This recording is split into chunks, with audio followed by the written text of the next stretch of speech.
الحمد لله نحمده ونستعينه ونستغفره ونعوذ بالله من شرور أنفسنا ومن سيئات أعمالنا من يهد الله فلا مضل له ومن يضلله فلا هادي له ونشهد أن لا إله إلا الله وأن محمدا عبده ورسوله أرسله بالحق بشيرا ونذيرا وداعيا إلى الله بإذنه وسراجا منيرا وقد قال الله تعالى في كلامه المجيد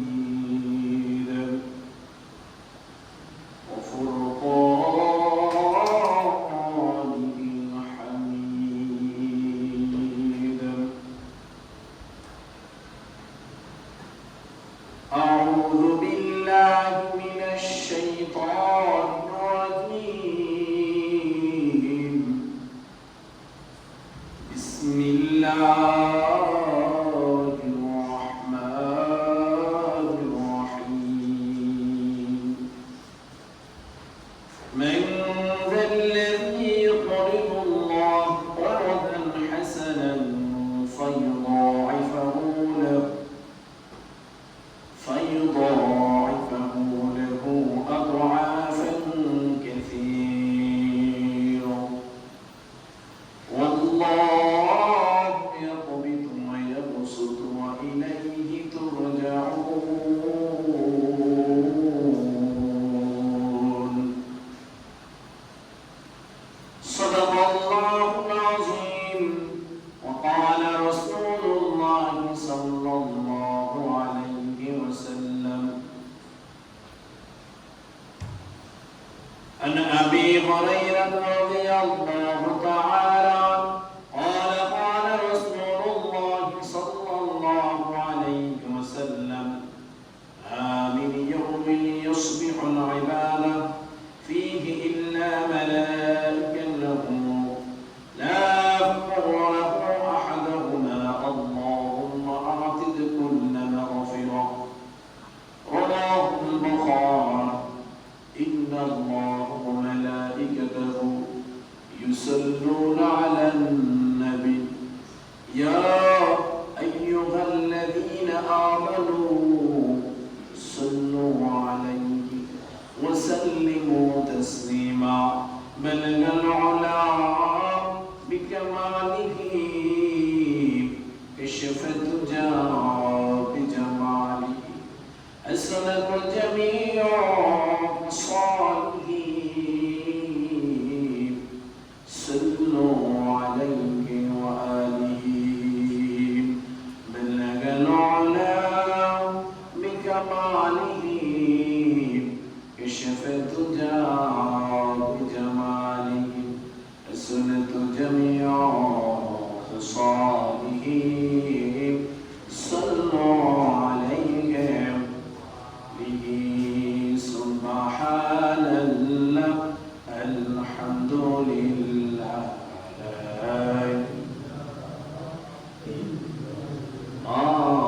سبحان الله الحمد لله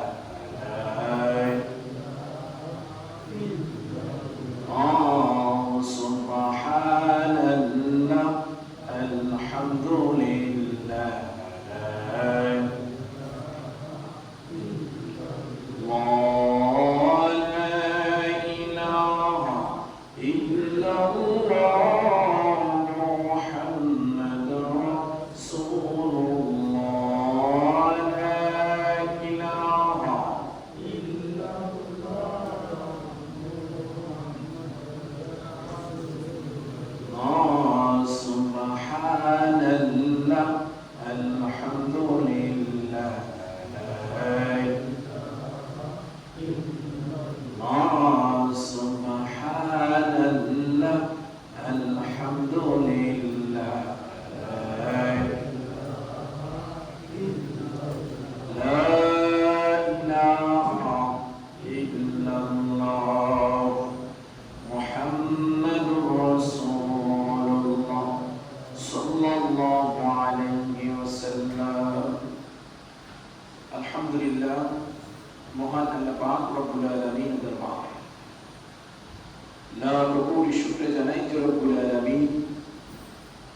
আজকে এই পবিত্রময় দিনে, পবিত্র জুমার দিনে, পৃথিবীর শ্রেষ্ঠতম জায়গা আল্লাহর মসজিদে আমাদেরকে আসা বসা সালাতটুকু আদায় করার তৌফিকটুকু দান করেছেন। এই জন্য আমরা সকলেই শুকরিয়া তার আদায় করি, আলহামদুলিল্লাহ। দুরূদ সালাম পেশ করছি মানবতার মুক্তির দিশারি নবীদের নবী সরদার দু আলম আখির জামান নবী মুহাম্মদুর রাসূলুল্লাহ সাল্লাল্লাহু আলাইহি ওয়াসাল্লাম শহীদদের সর্বোচ্চ আত্মার মাগফিরাত কামনা করছি, যারা পৃথিবীর শুরু লগ্ন থেকে আজকের এই পর্যন্ত ইসলামের জন্য, কোরআনের জন্য তাদের বুকের তাদের রক্তকে বিলীন করে দিয়ে আল্লাহর জমিনে আল্লাহর দ্বীনকে বাস্তবায়ন করার চেষ্টা করেছেন। মহান আল্লাহ রাব্বুল আলামিন যেন তাদের সকলকে জান্নাতের সুস্থ মাকাম জান্নাতুল ফেরদাউস নসিব করে সকলে আমিন। বিশেষ করে ফিলিস্তিনের যে মুসলমান এখনো পর্যন্ত নির্যাতিত হচ্ছে,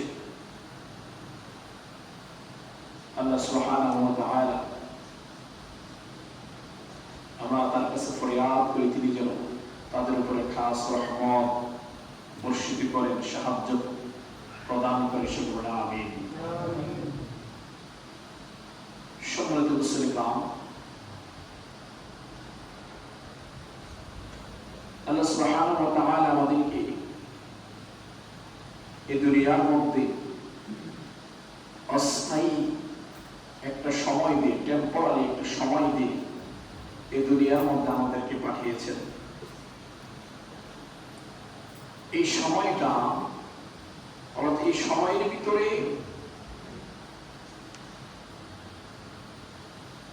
যারা আল্লাহ সুবহানাহু ওয়া তাআলা নিয়মগুলা পুঙ্খানুপুঙ্খানুরূপে পালন করে মৃত্যুর স্বাদ গ্রহণ করবে, আল্লাহ বলেছেন তাদের জন্য জান্নাত ফরজ করা হয়েছে। কথাগুলো বুঝার চেষ্টা করবেন। আল্লাহ আমাদেরকে প্রথমে চিন্তা করে আল্লাহ আমাদেরকে কেন পাঠিয়েছেন, কেন বানিয়েছিলেন, তার উদ্দেশ্য একটাই, বান্দাদেরকে দুনিয়াতে পাঠানো হবে, বান্দারা দুনিয়াতে গিয়ে আমার হুকুম ছাড়া একটা কাজও করবে না, এবং সেই কমিটমেন্ট আমরা আল্লাহর সামনে দিয়ে এসেছি। আল্লাহ বলেছেন কমিটমেন্টের বাইরে যারা যাবে তাদের জন্য জাহান্নাম, কমিটমেন্টের ভিতরে যারা থাকবে তাদের জন্য আমি আল্লাহ জান্নাত নির্ধারণ করেছি। এখন আসেন আল্লাহর কমিটমেন্ট গুলো। আল্লাহর কমিটমেন্ট গুলো হচ্ছে যে কমিটমেন্ট গুলা, যে ওয়াদা গুলা আমরা আল্লাহর সামনে করে এসেছিলাম। একটা হচ্ছে আল্লাহর হুকুম ছাড়া অন্য কোন হুকুম মানা যাবে। এই আল্লাহর হুকুমের মধ্যে কি কি আছে? সৎ পথে চলা, নামাজ আদায় করা, দান সদকা করা, পর্দা করা, কোরআন তেলাওয়াত করা, হক পথে চলা, হালালকে হালাল মেনে হারামকে হারাম মেনে চলা, এই হচ্ছে আল্লাহর কমিটমেন্ট। এই নিয়ম থেকে বাহিরে যারা যাবে তারা জাহান্নামী, এর ভিতরে যারা থাকবে তারা জান্নাত। এখন আরেকজন এসে আমাকে বলে দেওয়া লাগবে না যে আপনি জাহান্নামী, আরেকজন এসে আমাকে বলে দেওয়া লাগবে না আপনি জান্নাত। আমার বিবেককে যখন আমি প্রশ্ন করবি যে আজকের শুরুর দিনটাই বলি না কেন, যে আজকে শুরুর দিনে শুরুতে ফজরের নামাজ আমরা কয়জন আদায় করছি?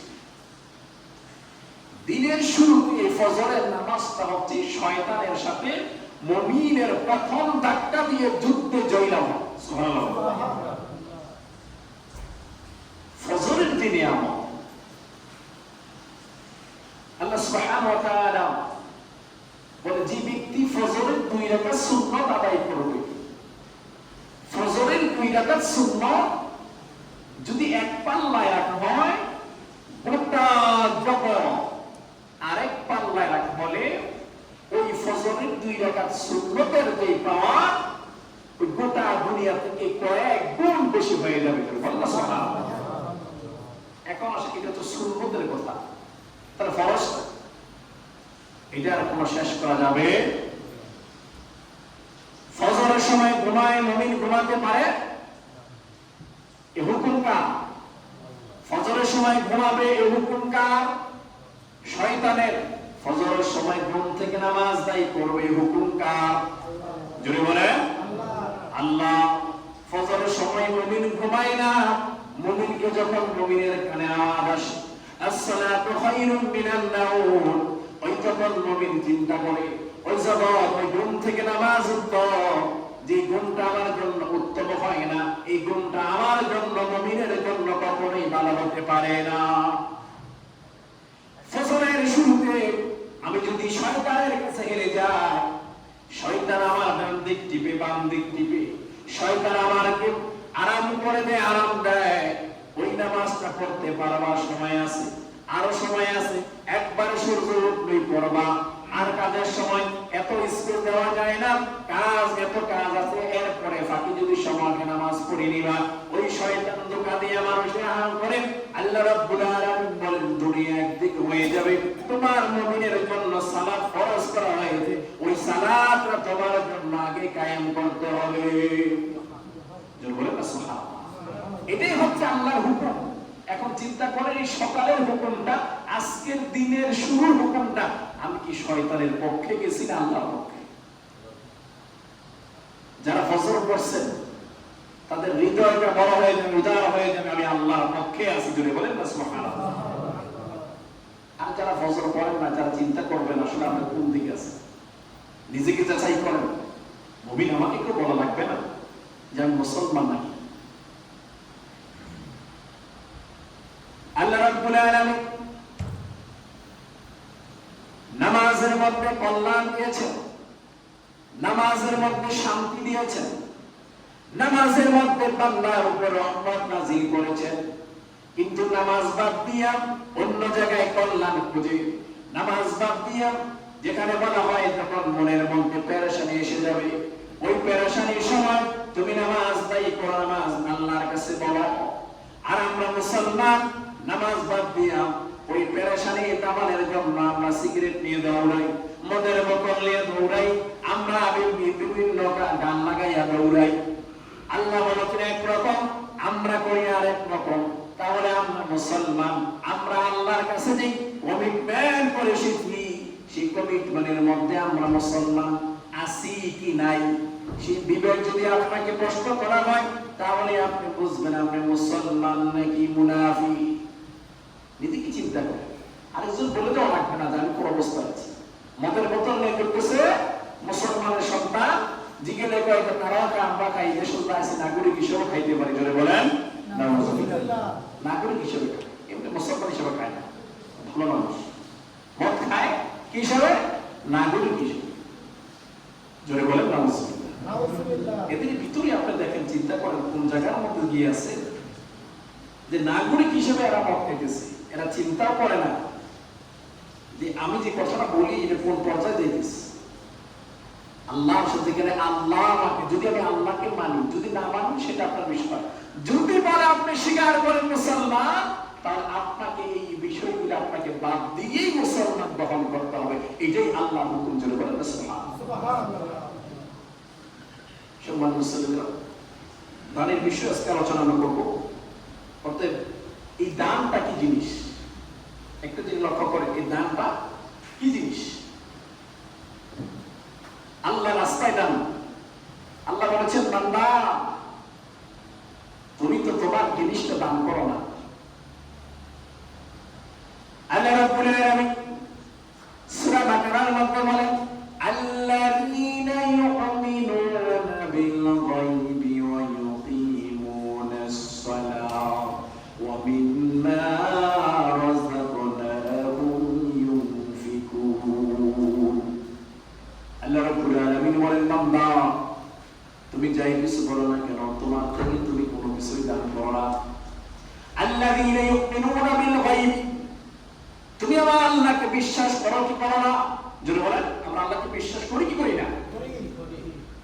দেখছি? দেখি নাই, কিন্তু আল্লাহকে আমরা বিশ্বাস করিনি।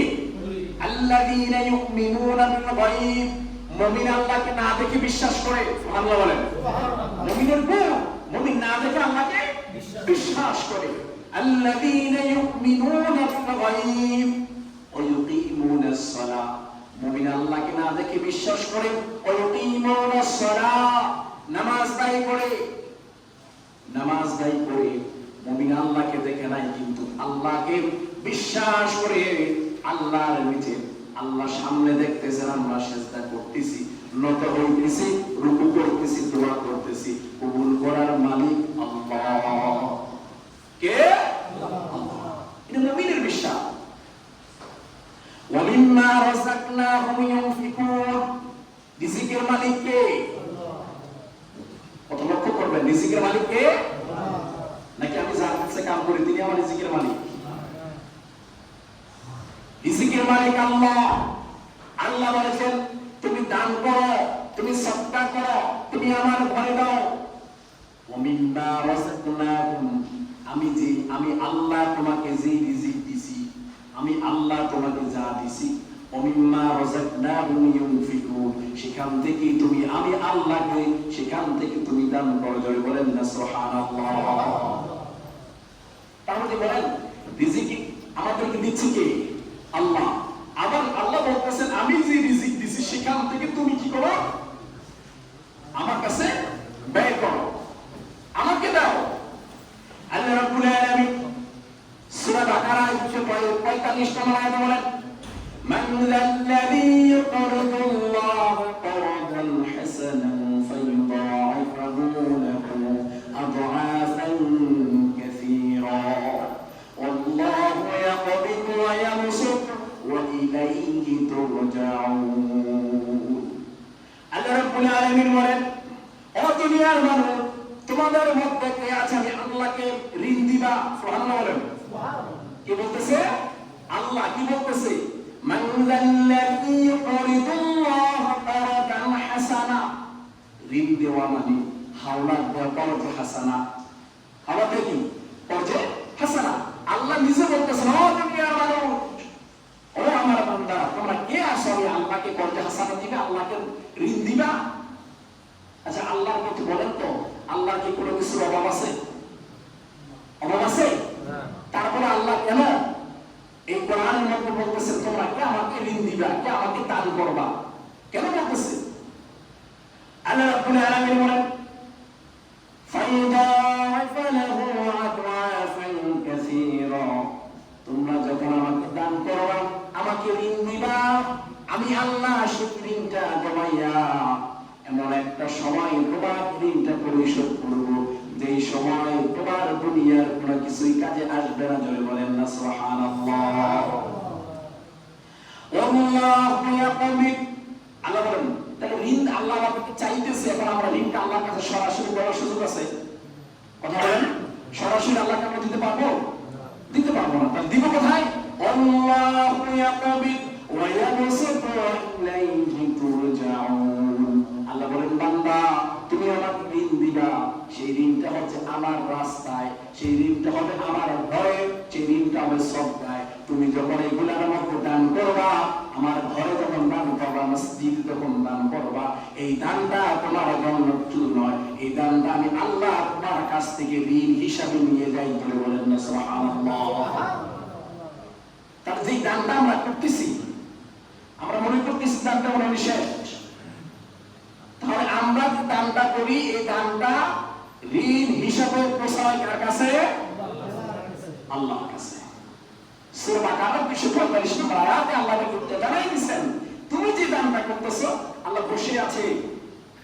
কে আছো? কে আছো? আমাকে ঋণ দিবা, আমাকে ঋণ দিবা। আল্লাহ রাব্বুল আলামিন দানের ফজিলত কেন বলেন? আপনি যদি দান করেন, আপনার জন্য 5টা জিনিস সহজ হয়ে যাবে। দানের ফজিলত, দান 1 নাম্বার গুনাহের কাফারা। সুবহানাল্লাহ বলেন। দানের পরে আল্লাহ রাব্বুল আলামিন গুনাহের কাফারা থেকে আপনাকে হেফাজত করবেন। জোরে বলেন না সুবহানাল্লাহ। 2 নাম্বার হচ্ছে মালের বরকত। আল্লাহ বলেন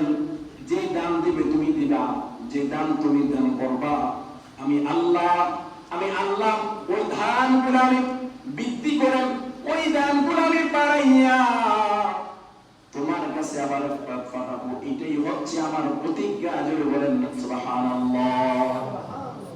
এই দানের ব্যাপারে প্রতিদিন দুইজন ফেরেশতা জমিনের মধ্যে আগমন করে। কজন ফেরেশতা? দুইজন ফেরেশতা। বুখারী শরীফে আছে আবি হুরায়রা রাদিয়াল্লাহু তাআলা قال قال رسول الله صلى الله عليه وسلم ما من يوم يصل العبادة فيه إلا ما كان يقول لا يقول أحدهما ওই দুইটা ফেরেশতা প্রতিদিন এসে তাদের কাছে জানতে চায়, তাদের কাছে বলেন, মানুষদের কাছে বলেন যে আসো যে আল্লাহর পথে দান করবা। তুমি যদি আল্লাহর পথে দান করো, সেই দানটা তোমার জন্য উত্তম হয়, আবার ফিরে আসবে। জোরে বলেন না সুবহানাল্লাহ। প্রথম পরে ফেরেশতা। দ্বিতীয় ফেরেশতা সেখানে বসে আমার বলে যে তোমরা যারা তোমরা আল্লাহর রাস্তা থেকে দান থেকে বিরত থাকো, তোমরা আল্লাহর রাস্তায় নিজে দান করো না, আরেকজনকে উৎসাহিত করো না, ওই সমস্ত ব্যক্তিদের জন্য আল্লাহ রাব্বুল আলামিন ধ্বংসের টাকালা রেখে দিয়েছেন। জোরে বলেন নাউজুবিল্লাহ। এক শ্রেণীর মানুষ নিজে দান করতো না, আবার আরেকজনকে বলতো। আবার কেউ আছে দান করতে গেলে না করে দেবো, তাই দান করার দরকার নেই।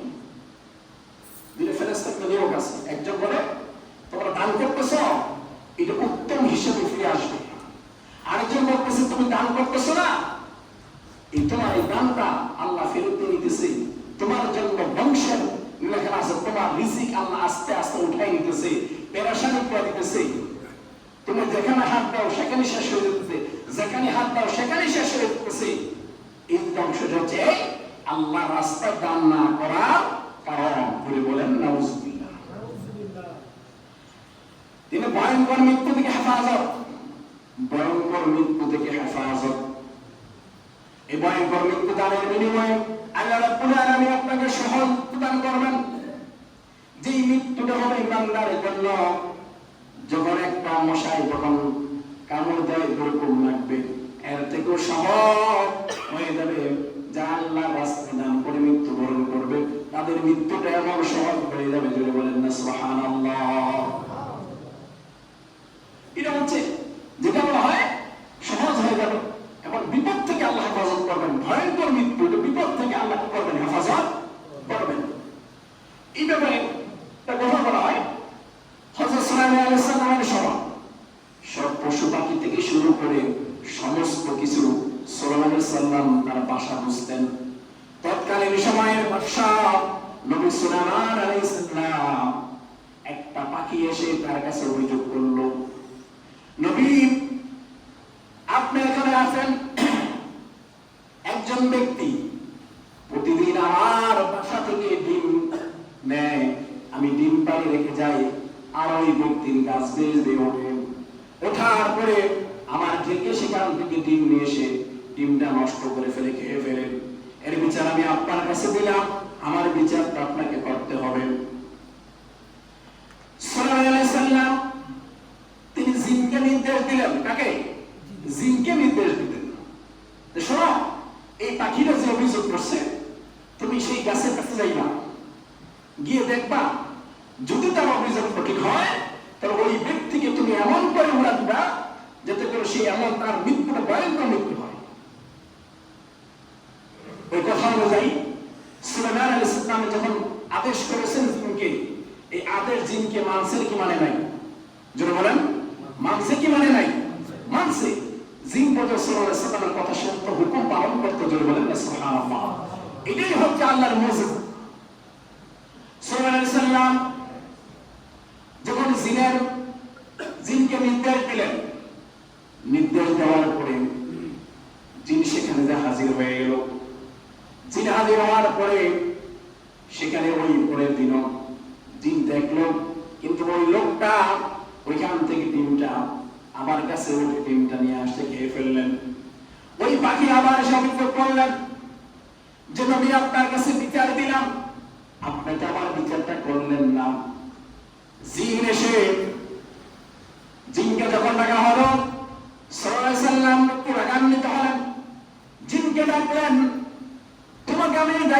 গিয়েছিলাম ওই লোকটাকে ছুঁড়ে মেরে হত্যা করার জন্য। তুমি কেন কাজটা করলা না? জিন বললেন, নবী আমি আপনার কথা মতন সেই গাছের কাছে গিয়েছিলাম। ওই গাছের কাছে যখন গেলাম, ওই গাছ থেকে যখন ওই ব্যক্তি গাছে যখন উঠবে তার আগেই হঠাৎ করে ভিক্ষুক তার কাছে ভিক্ষা চাইল।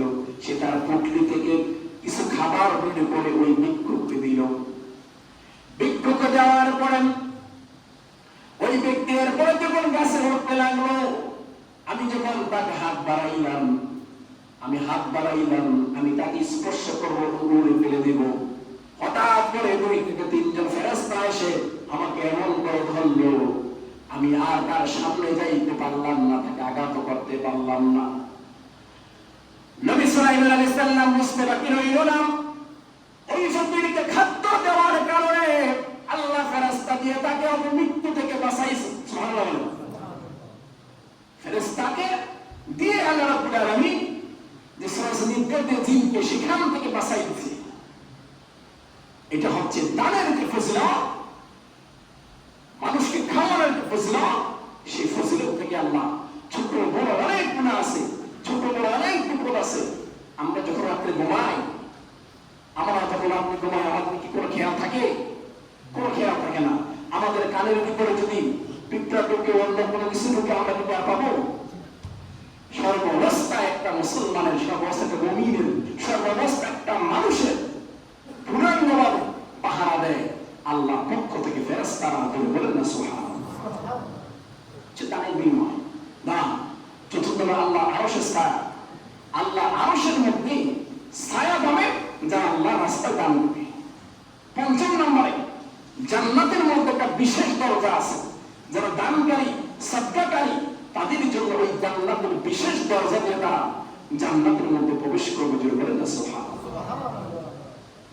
দান আমাদের অনেক ছোট ছোট গুনাহ আমরা দানের ভিতরে বিনিময় শেষ করে দেব।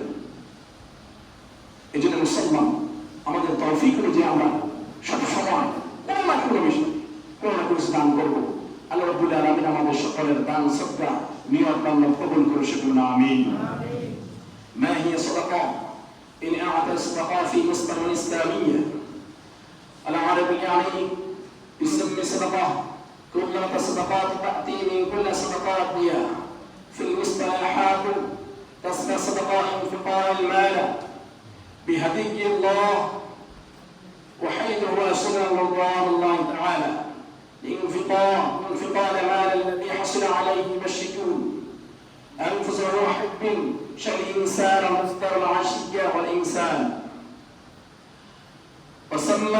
ويسمي هذا الانفقار صدقة في حديث القرآن الكريم، تسمي كل من إعراض كل من الإبراءات الإسلامية والاختار من الصدقة.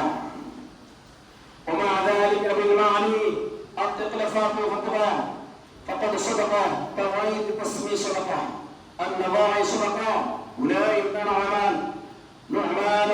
نوعان من الصدقات، الصدقة العالمية والصدقات العام الرشاوي. بارك الله لنا ولكم في القرآن العظيم. لرسول الله صلى الله عليه وسلم.